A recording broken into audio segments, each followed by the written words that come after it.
Kumusta ka? Ano ang nararamdaman mo ngayon? Maaaring ikaw ay masaya, malungkot, galit o nangangamba. Kahit ano pa man ang iyong nararamdaman, okay lang yan.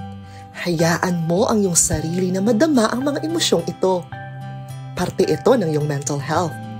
Sabi nga ng mga eksperto, ang mental health ay ang estado ng iyong mental, social at emotional well-being. Ang mental health ay nakakaapekto sa iyong pag-iisip, pakiramdam, pagkilos, pamamahala ng stress, pakikipag-ugnayan sa iba at paggawa ng desisyon. Ugaliing alagaan ang iyong mental health. Ingatan ang iyong sarili.